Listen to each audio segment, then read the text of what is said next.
আমন্ত্রণ জানাচ্ছি প্রিয় দর্শক, মানচিত্র নিয়মিত আয়োজন কথা। দর্শক, আপনারা কি কখনো এমন কোনো দৃশ্য কল্পনা করেছেন যেখানে বিশ্বের সবচেয়ে ক্ষমতাধর বলে দাবি করা পশ্চিমা গোয়েন্দা সংস্থাগুলো রণক্ষেত্রে হেরে গিয়ে শেষ পর্যন্ত সাধারণ মানুষের এটিএম বুথ বা ব্যাংক সার্ভার হ্যাক করে নিজেদের রাগ মেটাচ্ছে? আর অন্যদিকে যে মানুষটি এতকাল নিজেকে ইসরায়েলের সবচেয়ে বড় রক্ষাকর্তা হিসাবে দাবি করতেন, সেই বেঞ্জামিন নেতানিয়াহু আজ নিজের রাজনৈতিক দল ভেঙে দেওয়ার হুমকি দিচ্ছেন। কিন্তু এই ঘটনার সবচেয়ে বড় ক্লাইম্যাক্সটা কোথায় জানেন? যে আমেরিকার প্রেসিডেন্ট ডোনাল্ড ট্রাম্প ইসরায়েলকে বিপদে ফেলে ইরানের সাথে চুক্তি করলেন, সেই আমেরিকার তৈরি করা F-16 ফাইটার জেটগুলো আজ মাঝ আকাশে ইরানের প্রেসিডেন্টকে রাজকীয় স্কর্ট দিয়ে সালাম জানাচ্ছে। হ্যাঁ দর্শক, আপনারা ঠিকই শুনেছেন। যদি আপনারা খবরের হেডলাইনগুলো দেখেন তাহলে মনে হবে এগুলো আলাদা আলাদা কোনো ঘটনা, কিন্তু আজ আমি আপনাদের সামনে এই সবগুলো ঘটনার সুতোগুলো একসাথে বাঁধব। তাই আজকের পুরো আলোচনাটা খুব মনোযোগ দিয়ে একদম লজিক্যালি শুনতে হবে কিন্তু দর্শক। দেখুন, আপনারা যারা আমার বিশ্লেষণগুলো খুব গভীরভাবে ফলো করেন তারা জানেন যে গত 17ই জুন আমেরিকা এবং ইরানের মধ্যে একটা যুদ্ধবিরতি চুক্তি সই হওয়ার পর থেকে জিওপলিটিক্যাল দাবার বোর্ডে, বিশেষ করে মধ্যপ্রাচ্যে একটা বিশাল ভূমিকম্প হয়ে গেছে। আমেরিকা তাদের অর্থনীতি এবং তেলের বাজার বাঁচাতে ইসরায়েলকে কার্যত ছুঁড়ে ফেলে দিয়ে ইরানের সমস্ত শর্ত মেনে নিয়েছে।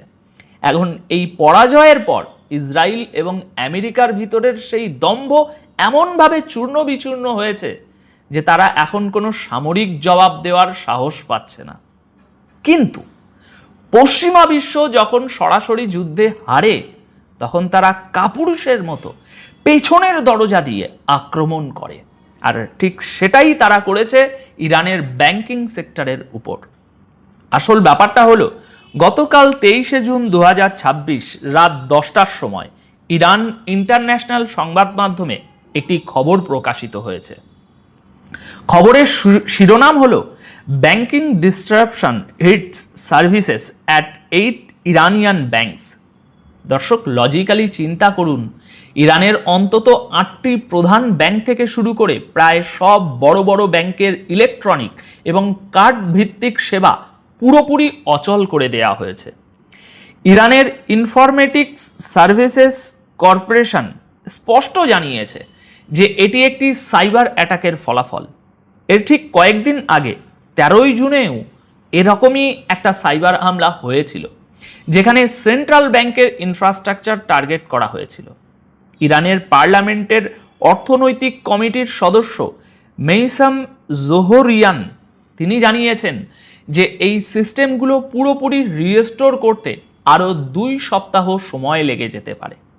সুতরাং এখানে একটা জিনিস খুব মনোযোগ দিয়ে বুঝতে হবে দর্শক, পশ্চিমা দেশগুলো, বিশেষ করে আমেরিকা এবং ইসরায়েল, এই মুহূর্তে ইরানের উপর কোনো সামরিক হামলা করতে পারবে না। কেন? কারণ তারা নিজেরাই যুদ্ধবিরতি চুক্তিতে স্বাক্ষর করে এসেছে। তাই তারা এখন ছায়া যুদ্ধের পথ বেছে নিয়েছে। তারা ইরানের সাধারণ মানুষকে ভোগান্তিতে ফেলে তাদের অর্থনীতির উপর একটা চাপ সৃষ্টি করতে চাইছে। কিন্তু এটা কোনো পরাশক্তির লক্ষণ নয় দর্শক, এটা হলো একটা পরাজিত শক্তির চূড়ান্ত হতাশা। যখন আপনি শত্রুর মিসাইল থামাতে পারেন না, তখন আপনি তার ব্যাংকের সার্ভার ডাউন করে আত্মতুষ্টি খোঁজেন। আর এই হতাশার সবচেয়ে খারাপ চিত্রটা এখন ফুটে উঠেছে খোদ ইসরায়েলের রাজনীতির অন্দরমহলে। দর্শক, ইরানের ব্যাংক হ্যাক করে ইসরায়েলি নেতারা হয়তো সাময়িক আনন্দ পাচ্ছেন, কিন্তু তাদের নিজেদের ঘর যে তাসের ঘরের মতো ভেঙে পড়ছে সেটা কি আপনারা জানেন? ওই একই দিন অর্থাৎ গতকাল 23শে জুন 2026 রাত 10টায় ইসরায়েলের বিখ্যাত সংবাদ মাধ্যম দ্য জেরুজালেম পোস্টে ইসরায়েলের রাজনীতি নিয়ে আর একটা চাঞ্চল্যকর খবর প্রকাশিত হয়েছে। খবরের শিরোনাম শুনলে আপনি চমকে যাবেন। শুনবেন? শুনুন। Liquid tensions rise as Netanyahu threatens to leave over 10 reserve election slots. অর্থাৎ ইসরায়েলের প্রধানমন্ত্রী বেঞ্জামিন নেতানিয়াহু তার নিজের দল যে লিকুইড পার্টিকে তিনি যুগের পর যুগ ধরে নিয়ন্ত্রণ করে আসছেন, সেই দল ছেড়ে দেওয়ার হুমকি দিয়েছেন। ঘটনাটা কি? দেখুন, নেতানিয়াহু লিকুইড পার্টির সেন্ট্রাল কমিটির চেয়ারম্যান হাইয়াম কার্টসকে সরাসরি ওয়ার্নিং দিয়েছেন যে আগামী নির্বাচনের জন্য তাকে যদি নিজের পছন্দের লোকেদের জন্য 10টি সংরক্ষিত আসন দেওয়া না হয় তবে তিনি দল থেকে বেরিয়ে যাবেন। কিন্তু লিকুইড পার্টির বার্শিয়ান নেতা ডেভিড বিতান পরিষ্কার বলে দিয়েছেন নেতানিয়াহুর এই সিদ্ধান্ত লিকুইড পার্টিকে ধ্বংস করে দেবে। বিতান বলেছেন লিকুইড পার্টি সবসময় গণতন্ত্রের উপর ভিত্তি করে চলেছে, আর নির্বাচনের ঠিক 1 মাস আগে এভাবে দলের ভিতরের ভোটাভুটি বাতিল করা যায় না। ডেভিড বিটান তো এই কথাও বলে দিয়েছেন যে নেতানিয়াহু যদি এভাবে চলেন তবে আগামী 8 বছরের মধ্যে লিকুইড পার্টির কোনো অস্তিত্বই থাকবে না। দর্শক, এই পুরো ঘটনার পিছনের জিওপলিটিক্যাল সাইকোলজিটা বুঝতে চেষ্টা করুন। নেতানিয়াহু কেন হঠাৎ করে এত বেপরোয়া হয়ে উঠলেন? কারণ তিনি খুব ভালো করেই জানেন যে ইরানের সাথে আমেরিকার এই চুক্তির পর ইসরায়েলের জনগণের কাছে তার আর কোনো গ্রহণযোগ্যতা নেই। এই যুদ্ধে ইসরায়েল জঘন্যভাবে হেরেছে। নেতানিয়াহুর বিরুদ্ধে দুর্নীতির মামলা ঝুলছে, দেশের অর্থনীতি ধ্বংসের মুখে। তিনি এখন যে কোনো মূল্যে নিজের অনুগত লোকেদের পার্লামেন্টে বসিয়ে নিজের পিঠ বাঁচাতে চাইছেন। কিন্তু সবচেয়ে ইন্টারেস্টিং পয়েন্ট হলো ডেভিড বিতান এই সাক্ষাৎকারে কার উপর সবচেয়ে বেশি ক্ষোভ ঝেড়েছে জানেন? ডোনাল্ড ট্রাম্পের উপর। বিতান প্রকাশ্যে বলেছেন ট্রাম্প ইসরায়েল এবং লিকুইড পার্টির মারাত্মক ক্ষতি করেছেন। এটা একদম পরিষ্কার। চিন্তা করুন দর্শক, যে ট্রাম্পকে ইসরায়েল একসময় দেবতার মতো পুজো করত, আজ সেই লিকুইড পার্টির নেতারাই সেই ট্রাম্পকে ইসরায়েলের পতনের কারণ হিসাবে দায়ী করছেন। বিতান আরও একটা ভয়ঙ্কর ভবিষ্যৎবাণী করেছেন। তিনি বলেছেন ইরানের সাথে এই যুদ্ধটা শেষ হয়নি। আগামী প্রতি 1.5 থেকে 2 বছর পর পর ইসরায়েলকে ইরানের সাথে যুদ্ধে জড়াতে হবে, কারণ ইরান ক্রমাগত শক্তিশালী হচ্ছে। দর্শক, একটা দেশ যার অর্থনীতি ধ্বংসের পথে, যাদের জনগণ দিশাহারা, তারা যদি প্রতি 2 বছর পর পর ইরানের মতো একটা সুপার পাওয়ারের সাথে যুদ্ধে জড়ায়, তাহলে সেই দেশের অস্তিত্ব আর কতদিন টিকবে? পশ্চিমা দুনিয়ার তৈরি করা এই স্টেট আজ ভিতর থেকেই পচে গলে যাচ্ছে। কিন্তু দর্শক, ইসরায়েল যখন নিজের ভিতরে এই গৃহযুদ্ধে ব্যস্ত, তখন গ্লোবাল সাউথ বসে নেই। তারা পলিটিক্যাল দাবার বোর্ডে এমন একটা চাল দিয়েছে যা পশ্চিমাদের গালে একটা সাপাটে চড় মারার মতো। এবার আসুন সেই ঐতিহাসিক ঘটনার দিকে তাকাই। আজ 24শে জুন 2026 মধ্যরাতে ডিফেন্স সিকিউরিটি এশিয়াতে একটা দুর্দান্ত খবর প্রকাশিত হয়েছে। খবরের শিরোনাম, Pakistan air force fighter jets escorts Iranian president Pezeshkian signalling new post war Tehran Islamabad strategic access. দর্শক, ঘটনাটা একটু ভিজুয়ালাইজ করুন। 17ই জুন আমেরিকার সাথে যুদ্ধবিরতির পর ইরানের প্রেসিডেন্ট মাসুদ পেজিশিয়ান তার প্রথম বিদেশ সফরে বের হয়েছেন। তিনি গেছেন কোথায়? পাকিস্তানের রাজধানী ইসলামাবাদে।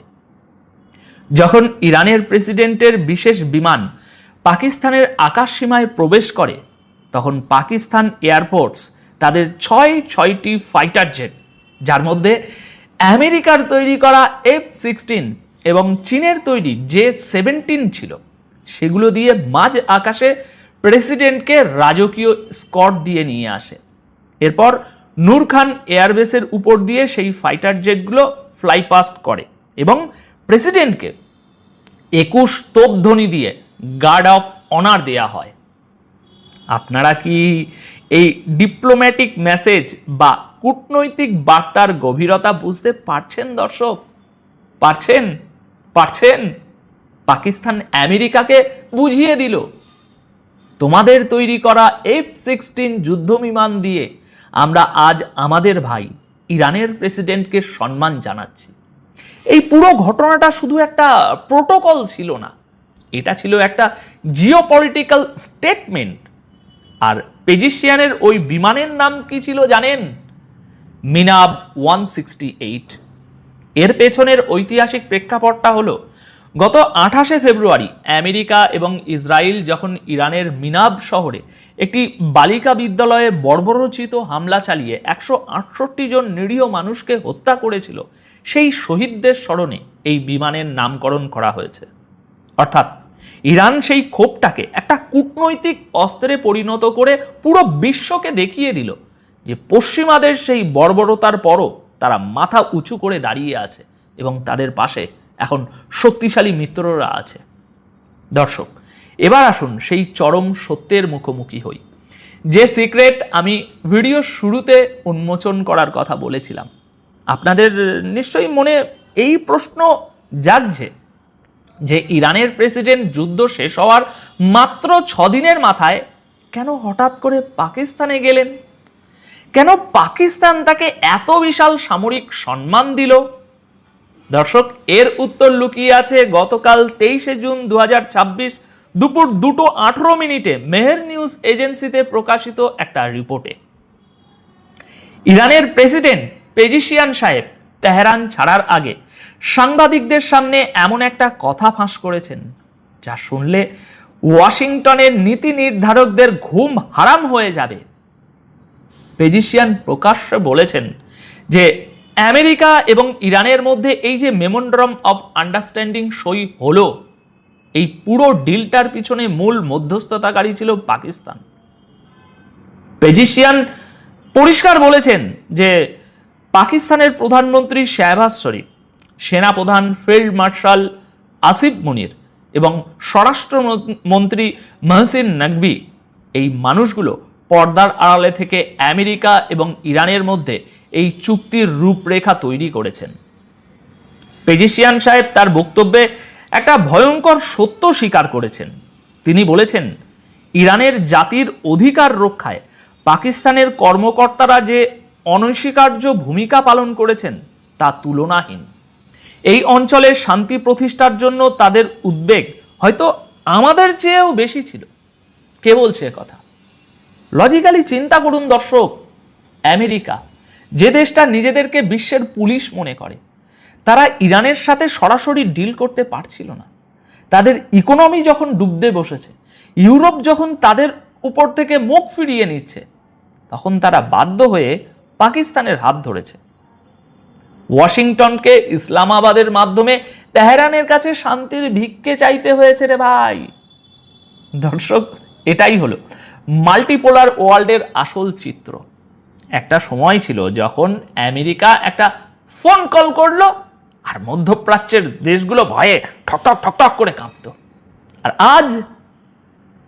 আজ আমেরিকা যখন স্যাংশন তুলে নেওয়ার চুক্তি করে, তখন সেই চুক্তির মধ্যস্থতাকারী হিসাবে কাজ করে নন ওয়েস্টার্ন দেশগুলো। পাকিস্তান এবং ইরানের এই নতুন কৌশলগত জোট প্রমাণ করে দিল যে এশিয়া এখন আর পশ্চিমাদের হাতের পুতুল নয়। ইসরায়েল যখন নিজেদের অস্তিত্ব বাঁচাতে নিজেদের মধ্যেই কামড়াকামড়ি করছে, তখন এশিয়ান ব্লক নিজেদের মধ্যেকার ভুল বোঝাবুঝি মিটিয়ে একটা বিশাল সামরিক ও অর্থনৈতিক শক্তির বলয় তৈরি করেছে বা করছে। এখন আপনাদের কাছে আমার প্রশ্ন দর্শক, আপনাদের কি মনে হয় ইসরায়েলের ভিতরে এই যে চরম হতাশা এবং নেতানিয়াহুর দল ভাঙার এই যে খেলা, এটা কি ইসরায়েলকে ভিতর থেকে পুরোপুরি ধ্বংস করে দেবে? ডেভিড বিতান যে বললেন প্রতি 2 বছর পর পর যুদ্ধ হবে, ইসরায়েলের সাধারণ মানুষ কি এই মানসিক চাপ নিয়ে বাঁচতে পারবে? লজিক্যালি চিন্তা করুন এবং আপনাদের মতামত অবশ্যই নিচে কমেন্ট করে জানান। সাধারণ মিডিয়া এই খবরগুলো কখনোই আপনাদের সামনে এভাবে বিশ্লেষণ করে আনবে না, তাই সত্যটাকে ছড়িয়ে দিতে। সুপ্রিয় দর্শক, আসসালামু আলাইকুম, আপনাদের সবাইকে স্বাগত জানাচ্ছি এখনকার আলোচনায়। আপনাদের সঙ্গে আছি আমি সিরাজুল ইসলাম। দর্শক, অত্যন্ত গুরুত্বপূর্ণ অন্তত 4টি বিষয় নিয়ে আপনাদের সাথে এখন আলোচনায় থাকবো। আশা করি আপনারা শেষ পর্যন্ত সঙ্গে থাকবেন। আলোচনার প্রথমেই থাকছে সোমালিল্যান্ডে ইসরায়েলি সেনা মোতায়েন করেছে কাকে মোকাবেলার জন্য, কাকে নিয়ন্ত্রণ করার জন্য, কার উপরে নজরদারি করার জন্য, কার বিরুদ্ধে গোয়েন্দা বৃত্তি করার জন্য, কাকে দমন করার জন্য। সোমালিল্যান্ডে সেনা মোতায়েন করে ইসরায়েল কি নতুন কোনো খেলা খেলতে চাইছে মধ্যপ্রাচ্যে? এপাশে গতকাল 23শে জুন মঙ্গলবার ইরানের প্রেসিডেন্ট পাকিস্তান সফরে গিয়েছিলেন। তারাও কিন্তু বসে নেই। তারা পাকিস্তানের সাথে কৌশলগত এবং নিরাপত্তা বিষয় নিয়ে গভীর আলোচনা করেছেন এবং ধারণা করা হচ্ছে খুব অল্প সময়ের ভেতরে চীন এবং রাশিয়ার সাথে যেমন ইরানের কৌশলগত সামরিক চুক্তি আছে, তেমনি পাকিস্তানের সাথে সামরিক চুক্তি হতে যাচ্ছে। তাহলে মধ্যপ্রাচ্যে ভিন্ন মাত্রার একটা সমীকরণ তৈরি হবে, একথা বলাই যায়। এদিকে ডোনাল্ড ট্রাম্প বারবার বলছেন হরমুজ প্রণালী কন্ট্রোল করতে পারবে না ইরান এবং সেখানে কোনো টোল থাকবে না, কিন্তু ইরান বলছে হরমুজ প্রণালী তাদের নিয়ন্ত্রণেই থাকবে এবং তারা এরই মধ্যে গতকাল 23শে জুন ওমানের সাথে এই বিষয়ে বিস্তারিত আলোচনা করেছেন এবং ওমান ও ইরান যৌথ বিবৃতি প্রকাশ করেছে তারা কিভাবে হরমুজ প্রণালী কন্ট্রোল করবে, কিভাবে হরমুজ প্রণালী থেকে টোল আদায় করবে, এই সমস্ত বিষয় নিয়ে বিস্তারিত আলোচনা হয়েছে। নীতিগতভাবে তারা একমত হয়েছেন। সেক্ষেত্রে অবশ্যই বলা যাচ্ছে মধ্যপ্রাচ্যের পরিস্থিতি আমেরিকার চাওয়া পাওয়ার বাইরেই অনেক কিছু চলে যাচ্ছে। সুপ্রিয় দর্শক, এই বিষয়গুলো নিয়ে আলোচনা করব। এর পাশাপাশি আরেকটা বিষয় থাকবে, ইরানের ভেতরে যে F-15 যুদ্ধ বিমান বিধ্বস্ত হয়েছিল তার উদ্ধার করা পাইলট তিনি নাকি জানিয়েছেন যে তার বিমান যখন ভূপাতিত হয়েছিল তার আগে তিনি তার সামনে অনেকগুলো জেলিফিশের মতো ইরানি ড্রোন দেখেছিলেন। তারপরে আর কি হয়েছে তিনি বাদবাকি জানেন না। যা হোক, আশা করি এই আলোচনাগুলো আপনাদের ভালো লাগবে। আর যদি ভালো লাগে ভিডিও তাহলে লাইক কমেন্ট শেয়ার করবেন এবং চ্যানেলটি সাবস্ক্রাইব করে সাথেই থাকবেন। দর্শক, চলুন বিস্তারিত আলোচনায় চলে যাই। আপনাদের নিশ্চয়ই মনে আছে আমি বেশ কিছুদিন আগে সোমালিল্যান্ডের বিষয়ে একটা আলাদা ভিডিও করেছিলাম। সেই ভিডিওতে বলেছিলাম কিভাবে সোমালিল্যান্ডকে ইসরায়েল স্বীকৃতি দিয়েছে, সোমালিল্যান্ডকে নিজের আওতার ভিতরে নিয়ে নিজের নিয়ন্ত্রণের ভিতরে নিয়ে নিচ্ছে এবং সোমালিল্যান্ড নিয়ে তার কি কি পরিকল্পনা বিস্তারিত আলোচনা করেছিলাম। সোমালিল্যান্ডের সাথে যুক্ত আছে ভারত, সংযুক্ত আরব আমিরাত, আমেরিকা, অনেক কিছু। টার্গেট কি তাও বলেছিলাম একদম বিস্তারিত। যে ভিডিওতে সোমালিল্যান্ড নিয়ে আলোচনা করেছিলাম সেই ভিডিও লিংক আমি উপরে দিয়ে দিচ্ছি, আপনারা দেখে নিতে পারেন। আবার আজকের ভিডিওর ডেসক্রিপশনেও এই লিংক দিয়ে দেবো, আপনারা চাইলে সোমালিল্যান্ড নিয়ে কি আলোচনা হয়েছিল আপনারা দেখে নিতে পারেন। তো আমি আজকে যেটা বলি, সোমালিল্যান্ডে এরই মধ্যে খবর বেরিয়েছে ইসরায়েল সেনা মোতায়েন করেছে। কত সেনা বলা হচ্ছে? 50 জন সেনা মোতায়েন করেছে, কিন্তু বাস্তবতা আমি ব্যক্তিগতভাবে বলি, যদি বলা হয় 50 জন তাহলে অন্তত 500 জন। যদি বলা হয় 50 জন তাহলে সংখ্যা বেড়ে 5000 জনে চলে যেতে পারে। 50 জন দিয়ে কি করবে? আর তারা কি সীমান্ত চৌকি দিতে আসছে নাকি অ্যাডভাইজারি কোনো ডিউটিতে আসছে? বরং সোমালিল্যান্ডে কেন ইসরায়েল সেনা মোতায়েন করছে আমি সেই কথাটা ক্লিয়ারলি এখানে বলতে চাই, বলবো। আর কাদেরকে মোতায়েন করা হলো সেই কথাটা একটু আগে বলি। সোমালিল্যান্ডে মোতায়েন করা হয়েছে আফ্রিকান অরিজিন ইসরায়েলি সেনা, অর্থাৎ ইথিওপিয়া, নাইজার, এরকম বিভিন্ন দেশ থেকে যারা মাইগ্রেট করে ইসরায়েলে চলে যায় এবং ইহুদি হয়, গায়ের রং কালো, এদের যারা সেনাবাহিনীতে চাকরি নেয়, এই সমস্ত কালো বর্ণের যারা তাদেরকে এই সোমালিল্যান্ডে পাঠানো হচ্ছে। কারণ সোমালিল্যান্ডের লোকজনের গায়ের রং সব কালো, যাতে আলাদা করে কেউ না বুঝতে পারে যে এইটা ইসরায়েলি আর এইটা সোমালিল্যান্ডের।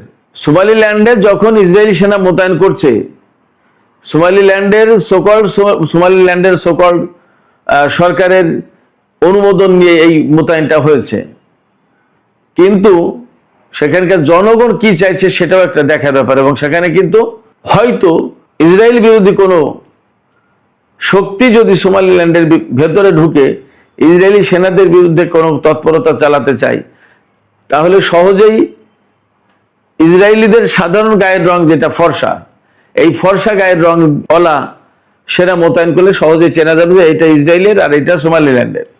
এই জন্য সোমালিল্যান্ডের মানুষের চেহারা যেমন, গায়ের রং যেমন, তেমন চেহারা তেমন গায়ের রং কালো, এইরকম লোকজনকে ইসরায়েলি সেনাবাহিনীর সদস্য হিসেবে মোতায়েন করছে। পলিসি, তাদের বুদ্ধি এবং চালাকিটা দেখুন।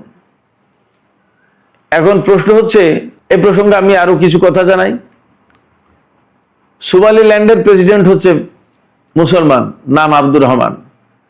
এই 1-1.5 সপ্তাহ আগে তিনি ইসরায়েল সফর করে এসেছেন এবং সোমালিল্যান্ডকে স্বীকৃতি দেওয়া পৃথিবীর একমাত্র দেশ হচ্ছে ইসরায়েল।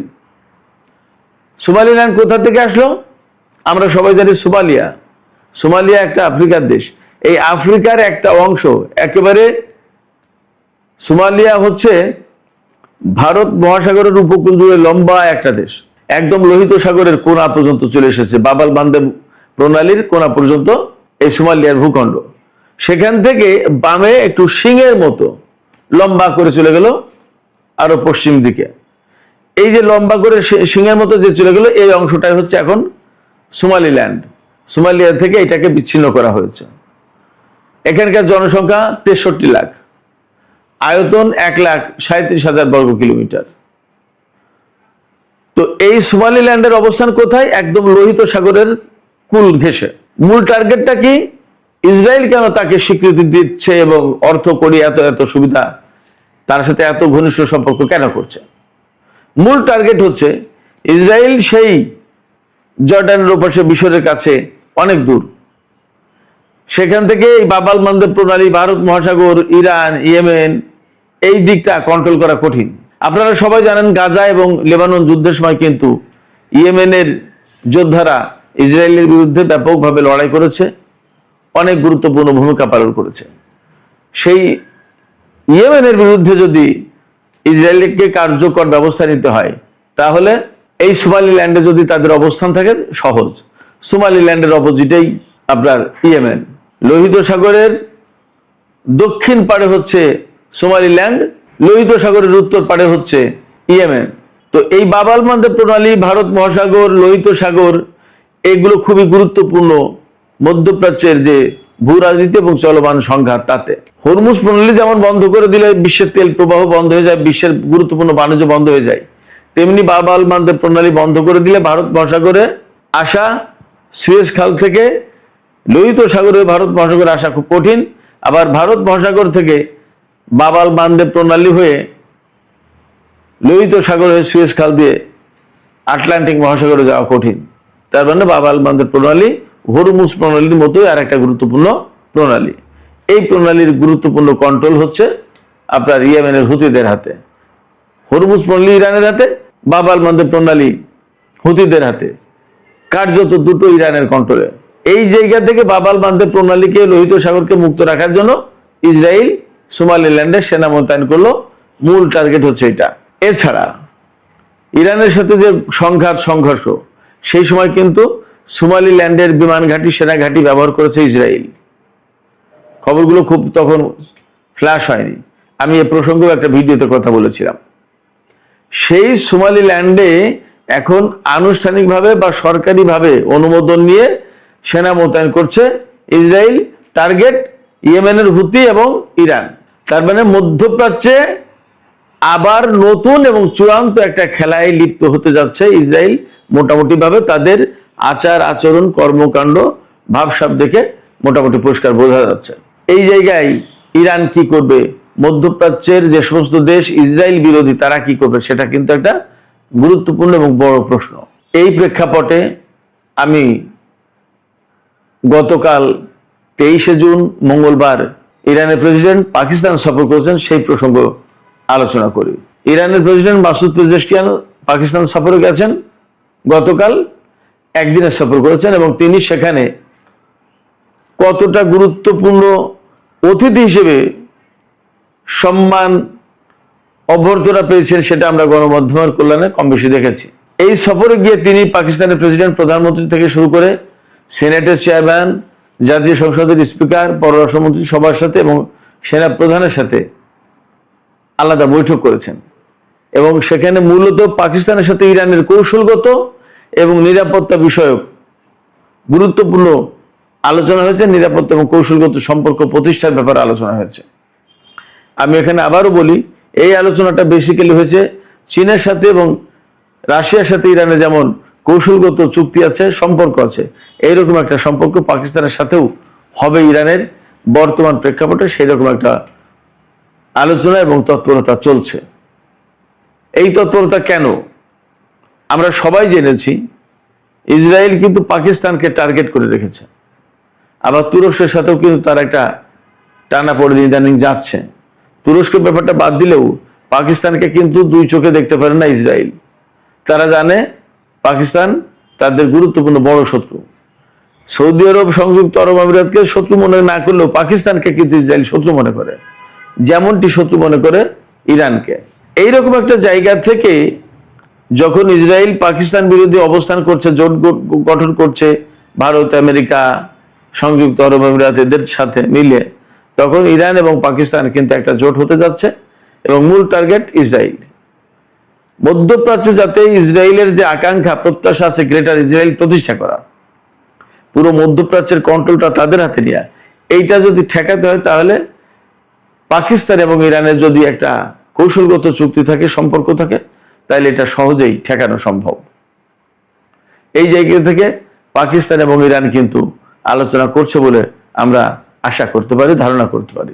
এই জায়গায় কাতারের সাথে, সৌদি আরবের সাথে পাকিস্তান এবং ইরানের সম্পর্কটা কিরকম হবে সেটা একটা গুরুত্বপূর্ণ ব্যাপার।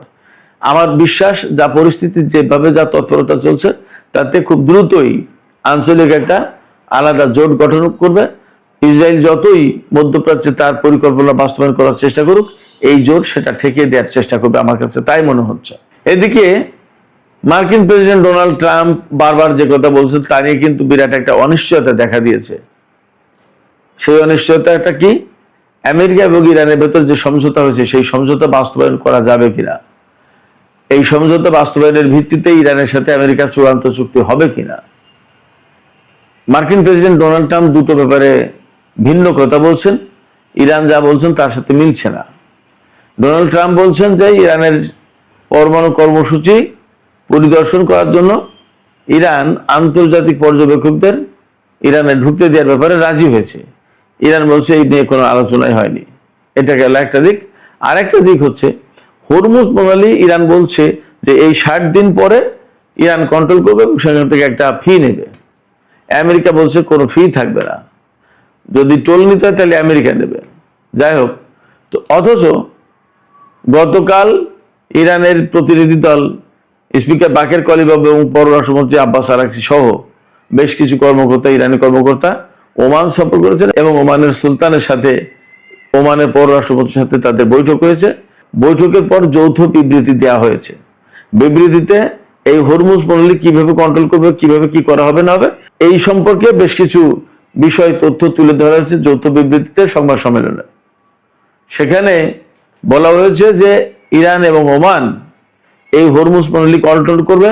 এই কন্ট্রোল করার ক্ষেত্রে কি কি করবে এই ব্যাপারে তাদের ভিতরে আলোচনা হয়েছে এবং তারা একমত হয়েছে অনেক কিছুতে। কেমন? তাহলে ডোনাল্ড ট্রাম্প বলছে যে এটা কন্ট্রোল ইরানে থাকবে না, একদম আগের মতো মুক্ত থাকবে, আর ইরান ওমান বলছে যে না, তারা কন্ট্রোল করবে। তাহলে তো দুই পক্ষের কথা দুই রকম হলো। আসলে বাস্তবতা কি এবং এই ঘটনায় কি দুই পক্ষের ভেতরে আবার ফাটল ধরবে এবং চুক্তি এবং সমঝোতা কি ভেঙে যাবে, এই প্রশ্ন কিন্তু আসছে। সুপ্রিয় দর্শক, শেষ পর্যায়ে একটা গুরুত্বপূর্ণ বিষয় নিয়ে আলোচনা করি, বেশ ইন্টারেস্টিং বটে। আমরা সবাই জানি এই যে গত 40 দিনে যে যুদ্ধটা হয়ে গেল, এই যুদ্ধের সময় ইরানের ভেতরে, ইরানের খুজেস্তান প্রদেশে একটা মার্কিন F-15 যুদ্ধ বিমান বিধ্বস্ত হয়েছিল। এই যুদ্ধ বিমানের পাইলটকে উদ্ধারের নামে অনেক ঘটনা ঘটেছে। ওই যুদ্ধ বিমানে একজন পাইলট এবং একজন গানম্যান ছিল। গানম্যান মানে ওয়েপন অফিসার। তো পাইলটকে উদ্ধার করা হয়েছে বলছে, আমেরিকা দাবি করছে, আসলে তাকে কোনোদিন পর্যন্ত দেখায়নি, কোনো কিছু না। এখন খবর এসেছে যে সেই পাইলট নাকি বলেছেন যে বিমান বিধ্বস্ত হওয়ার আগে তিনি জেলিফিশের মতো ড্রোন দেখেছিলেন। ইরান যে ড্রোন পাঠিয়েছে সেই ড্রোন জেলিফিশের মতো এরকম করতে করতে করতে করতে আসে। সেই ড্রোন পাইলট বলছেন যে একটা বড় ড্রোন দেখছি, তার সাথে তার নিচে অনেকগুলো ড্রোন, ছোট ছোট ড্রোন ঝুলেছিল এবং পায়ের মধ্যে দেখা যাচ্ছিল, মনে হচ্ছিল জেলিফিশের পা। যাই হোক, এই ঘটনায় মার্কিন গোয়েন্দারা অবাক হয়ে যাচ্ছেন, বিস্মিত হচ্ছেন। তারা বলছেন যে জেলি ফিশের মতো ড্রোন কিভাবে সম্ভব, এটা কি দেখলো আমাদের এই পাইলট? নাকি তিনি যুদ্ধ পরিস্থিতিতে বিপদে পড়ে আসলে উল্টাপাল্টা কিছু দেখেছে, ভুল বলছে, এখন একটা কল্পিত কোনো চিত্র ছবি তিনি বর্ণনা করছেন কিনা। আবার গোয়েন্দারা বলছেন এটাও যে এইরকম যদি কোনো ড্রোনের কথা থেকে থাকে তাহলে আমাদের কাছে তো এইরকম কোনো খবর নেই। ইরানের হাতে কি কি ড্রোন আছে এর খোঁজ খবর তো আমাদের